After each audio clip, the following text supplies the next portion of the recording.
क्या आपने पाया और क्या लगा? अ, जी गंगा जी का जलस्तर काफ़ी बड़ा है और खतरे के निशान के ऊपर है। लगभग 64.7 के आसपास हम लोगों का जो जलस्तर नोट किया गया था और मीटर। और अभी हमारी 5 तहसीलें प्रभावित हैं। 5 तहसीलों में लगभग हमारे 116 गांव जो हैं वो किसी न किसी कारणवश प्रभावित हैं।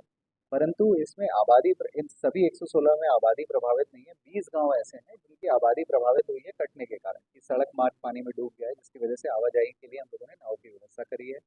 अ, ये जो 20 गांव है, इसमें लगभग 5,500 की आबादी प्रभावित हुई है। इनको हम लोग लगातार, कल भी हम लोग भ्रमण करने गए थे और इनको लगातार 2 टाइम लंच की व्यवस्था और राहत किट का वितरण हमारा शुरू हो गया है। लगभग 1000 राहत किट वितरित की जा चुकी है। 15,000 लंच पैकेट हम लोगों ने वितरित किए हैं और हम लोगों ने लगभग कल तक 180 कुंटल भूसा का भी वितरण अलग अलग क्षेत्रों में कराया था। लगातार निगरानी बनाई जा रही है और आश्रय स्थल पे भी क्रियाशील कर दिए गए शरणालय हमारे क्रियाशील हैं। लोगों से अपील भी की जा रही है कि आप लोग आएं। मोहम्मदाबाद में कुछ परिवार स्थापित होकर वहाँ पे आए भी हैं, निवासित भी हैं, उनका भी हम लोग लगातार ध्यान रख रहे हैं। सभी एसडीएम्स और तहसीलदार भ्रमणशील हैं। आज माननीय प्रभारी मंत्री जी द्वारा राहत किट का वितरण भी यहाँ पर सदर तहसील में किया जाएगा। जो बाढ़ प्रभावित लोग हैं, लगातार हम लोग जो है समीक्षा कर रहे हैं। कल भी मेरी द्वारा विजिट करी गई थी, मेरे और एसपी द्वारा, और उसके बाद सभी एसडीएम्स को निर्देशित किया गया था, वीडियोस को भी उतारा है। और स्वास्थ्य के संबंध में भी जो गर्भवती महिलाएं हैं उनकी भी पूरी सूची बनी हुई है। कल मैंने आशा से भी बात करी थी, पूछा था, तो अभी वर्तमान में कोई भी ऐसी गर्भवती महिलाएं हैं तो उनको हॉस्पिटल्स के लिए शिफ्ट करने के लिए निर्देश है। अभी एज सच कोई मेरे संज्ञान में नहीं आया।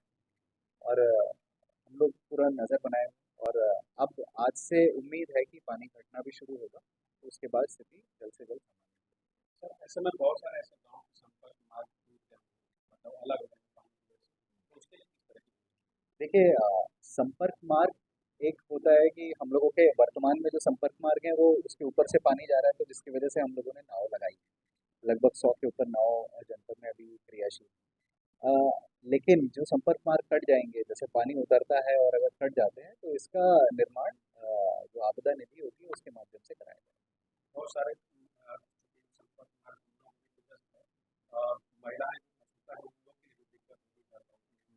तो उनके लिए किस तरह की व्यवस्था? जी, हम लोगों ने इसकी सूची पहले से ही बना रखी है कि उनकी जिसकी भी ड्यू डेट है, जिसकी डिलीवरी है, अ, वो पहले से ही हम लोगों ने हॉस्पिटल्स के लिए उनको चिन्हांकित कर रखा है। मैं जैसे गांव में गया था तो मेरी जब वार्ता हुई तो कुछ लोग अपने मायके में या ऐसे स्थलों पे चले गए हैं, सुरक्षित स्थलों पे, जहाँ पे उनको वर्तमान में अगर लेबर पेन नहीं है तो वो लोग वर्तमान में सुरक्षित स्थानों पर हैं। और फिर भी हम लोगों ने इमरजेंसी सिचुएशन के लिए बोट्स अलग रखी हुई है और अगर उन्हें डालने की जरूरत पड़ती है तो हम लोग उनको सुरक्षित स्थान पे लेके जाएंगे। सुरक्षा की किस तरह की जैसे आपदा मित्र वगैरह? जी, आप लगभग 500 के ऊपर हमारे आपदा मित्र ऑलरेडी क्रियाशील हैं इसमें। जैसा मैंने कहा कि आपदा के उसमें हमारी सारे जितने भी कर्मी उस तहसील के हैं, वो सब लोग उसमें राहत सहायता के लिए लगे हुए हैं। हमारे लेखपाल, जैसे कुछ लेखपालों को खाना बनवाने के लिए, कुछ लेखपालों को डिस्ट्रीब्यूशन के लिए नाव का प्रभारी बनाते हुए, कुछ को सेक्रेटरीज को गांव में लगाया गया है परिवार रजिस्टर्स के आधार पर सूची बनाने की परिवारों की, ताकि उनको हम राहत किट वितरण किया जा सके। मेडिकल कैंप्स हमारे शरणालय पे चल रहे हैं कि अगर कोई किसी को मेडिकल की आवश्यकता है, साथ ही साथ डॉक्टर्स को भी हम लोग भ्रमण के लिए भेज रहे हैं कि आप गांव में भी चले जाएं। अगर कोई ऐसा है कि कहीं कोई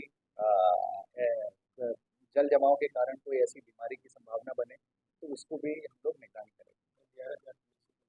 जी, पीएससी की फ्लड यूनिट हम लोगों के यहाँ पे लगी हुई है, उनके माध्यम से हम लोग जो हमारे मरून गांव है